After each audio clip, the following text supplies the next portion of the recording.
We get paid to read these books. David Goggins, Can't Hurt Me was our October book of the month. We're wrapping this up, and we on 256. This guy's been through a whole bunch in his career and his life. By this point, I promise. So he's talking about these ultra marathons and stuff he's doing. So he says, the sole reason I work out like I do isn't to prepare for and win ultra races. I don't have an athletic motive at all. He said it's to prepare my mind for life itself. Life will always be the most grueling endurance sport, and when you train hard, get uncomfortable, and callous your mind, you will become a more versatile competitor, trained to find a way forward no matter what. Trained to find a way forward no matter what. So my insight number one is when you push yourself in one area, it helps you in all areas. If you push yourself in one area, you get out of your comfort zone, you stretch, you do something that you didn't think was possible, whether it's a spiritual goal, a fitness goal, a health goal, relationship goal, all of then it'll spill over into your business life. And also the other side of that is, if you're sloppy and not excellent in them areas, it's going to spill over in other areas too.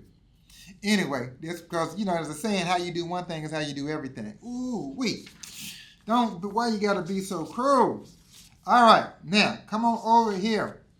Chapter 9, Uncommon Among the Uncommon. So now he's done had a daggum open heart surgery, 2 of them actually.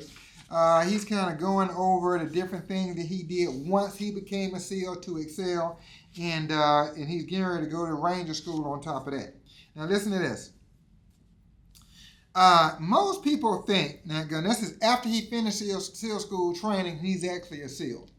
He says, most people think once you're a SEAL, you're always in the circle. But that's not true. I learned quickly that we were constantly being judged. And the second I was unsafe, whether I was still a new guy or a veteran operator, I'd be out.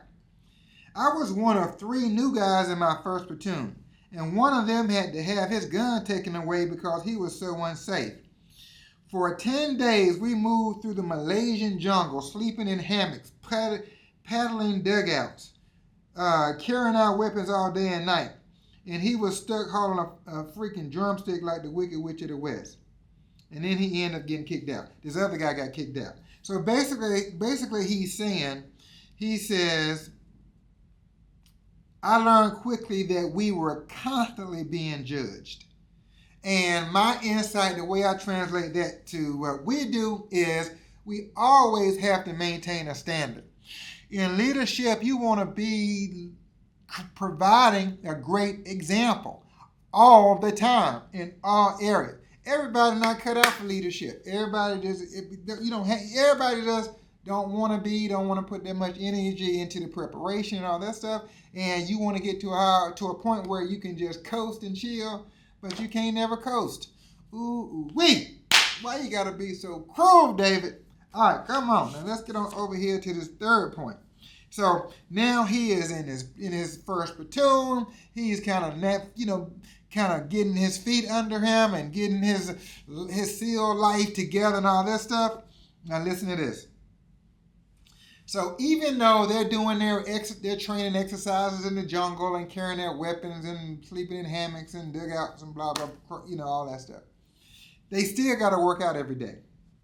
He said, they were, whenever we deployed, I loved those PT mornings above all else. So he said it doesn't care whether they were in south of Thailand or Afghanistan, it didn't matter. They had PT, meaning physical training. They worked out every day. He said, wherever we deployed, I loved those PT mornings above all else. Pretty soon, every man in that platoon was competing against everyone else. But no matter how hard I tried, I couldn't seem to catch our 2 officers, and usually came in 3rd place. Didn't matter. It wasn't important who won because everybody was capping personal best almost every day, and that's what stayed with me. Now listen to this. This is my insight. This is huge. The power of a competitive environment to amp up an entire platoon's commitment and achievement. That's what stayed with him. The power of a competitive environment to amp up an entire platoon's commitment and achievement. Teammates, you have to build one. You have to go find you one. You have to go become a part of one. If you want to perform anything at a high level, you have to be a part of a competitive, high-achieving environment where everybody is pushing each other. Oh my God. That is, that's my dream. I hope that helps you. I love this stuff, man. Iron sharpens iron, man. One man's countenance sharpens another. Just like iron sharpens iron. Good job, David. Good job. I love reading these books. I hope you're getting something out of it. Let's go grow, and it's a great day to have a great day. I love you. We'll run this prayer again tomorrow.